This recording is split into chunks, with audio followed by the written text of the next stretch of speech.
বঙ্গ রাজনীতির এখন চর্চিত নাম যে জায়গা সেটা হচ্ছে সন্দেশখালী।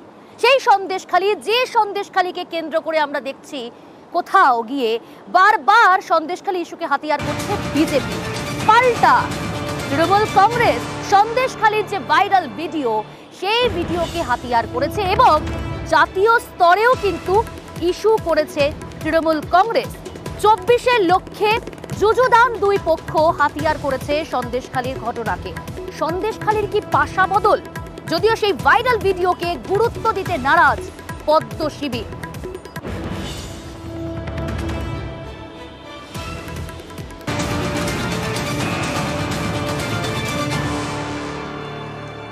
আর কেন বারবার করে সন্দেশখালীর কথা আমরা বলছি? চাঞ্চল্যকর খবর, সন্দেশখালীর আরো এক মহিলার বিস্ফোরক দাবি, বিস্ফোরক অভিযোগ।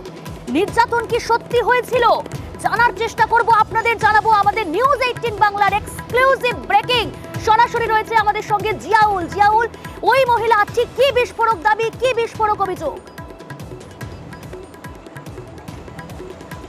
একদম দেখো, তুমি যেমনটি বলছিলে, বহু চর্চিত নাম এই সন্দেশখালী এবং রাজ্য এবং জাতীয় স্তরে এই মুহূর্তে সবচেয়ে আলোচিত বিষয় হচ্ছে সন্দেশখালী। একেবারে শাসক বিরোধী, অর্থাৎ একেবারে রাজ্য এবং কেন্দ্র দুই তরফেই কিন্তু এই হাতিয়ার করছে সন্দেশখালী। সেখানে আমরা গত 4 দিন আগে দেখেছি একটি ভাইরাল ভিডিও, অর্থাৎ টাকার বিনিময়ে এই আন্দোলনকে করা হয়েছে এমনটা অভিযোগ, এবং মহিলাদেরকে যে মহিলা যে বারবার অভিযোগ করছিল সেটাও নাকি অর্থের বিনিময়ে। অভিযোগ করছে কে? একেবারে অভিযোগ স্বীকার করছেন সন্দেশখালীর মাটিতে, সন্দেশখালীর একেবারে যে মন্ডল সভাপতি, তিনি কিন্তু গঙ্গাধর কয়াল, তিনি কিন্তু বিস্ফোরক অভিযোগ করেছিলেন।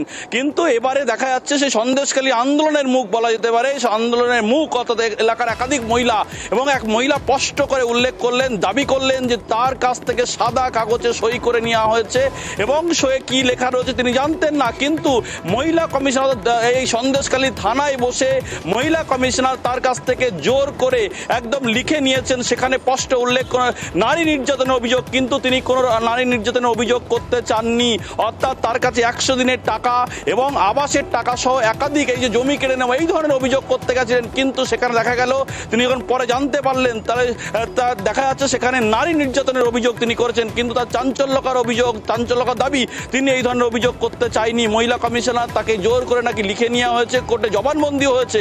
ফলে এখন মহিলার স্পষ্ট দাবি, তিনি জানতেন না, তিনি শুধু 100 দিনের কাজের টাকা বা এরকম একাধিক অভিযোগ করতে গেছিলেন, কিন্তু নারী নির্যাতনের মতন গুরুত্বপূর্ণ মারাত্মক অভিযোগ তিনি কিন্তু করতে চাইনি কারোর নামেই। কিন্তু তার নামই দেখা গেছে তিনি নাকি অভিযোগ করেছেন, এবং এই অভিযোগ করেছেন সবটা নাকি একেবারে সন্দেশখালী থানায়, একেবারে সন্দেশখালী থানার মধ্যেই করা হয়েছে। মহিলা কমিশনের সামনে এই ধরনের অভিযোগ করা হয়েছে। মহিলার স্পষ্ট দাবি, তিনি সাদা কাগজে সই করেছিলেন, তাতে কোনো বয়ান লেখেনি। তাহলে তিনি এই ধরনের অভিযোগ করলেন কোথায়? এই ধরনের চাঞ্চল্যকর স্বীকারোক্তি দিলেন এই সন্দেশখালীর একজন অন্যতম প্রতিবাদী মুখ। বেশ, অর্থাৎ ধর্ষণের যে ঘটনা, সেই ঘটনা সাজানো বলেই দাবি করছেন ওই মহিলা। একবার শোনাবো ওই মহিলার বক্তব্য। আমাকে বলছে তোমার অভিযোগ কি? উনি অভিযোগ বলে যে আমি রান্না করে টাকা পাইনি। বলছে ঠিক আছে, খাতা কাগজ দিয়েছে, উনি সই করুন। বলতে উনি সই করেছে। অভিযোগ ছিল আমাদের রান্না কাজের, এই অভিযোগ ছিল। কিন্তু পরেক্ষণে জানতে পারলাম যে উনি 4-5 জনের নামে কেস করেছে, যে আমাদের মধ্যরাতে এসে যে রেপ করতো বা আমাদের গালিগালাজ দিত, আমাদের রাত্রে পাঠিয়ে বসে তুলে নিয়ে যেত। এটা জানতে পারলাম। সেটা আমাদের মধ্যে কোনো কিছুই হয়নি বা আমাদের তো ঘটেইনি, সেটা মিথ্যে অভিযোগ করে এটা আমাদের সাজানো হয়েছে।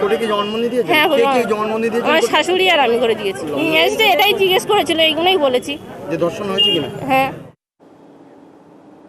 মহিলার সেই চাঞ্চল্যকর অভিযোগ তো আপনাদের শোনালাম, কিন্তু অভিযোগ জানানোর পর কি হলো এই মহিলার দেখাবো 12:30টায়। তাই নজর রাখুন নিউজ 18 বাংলার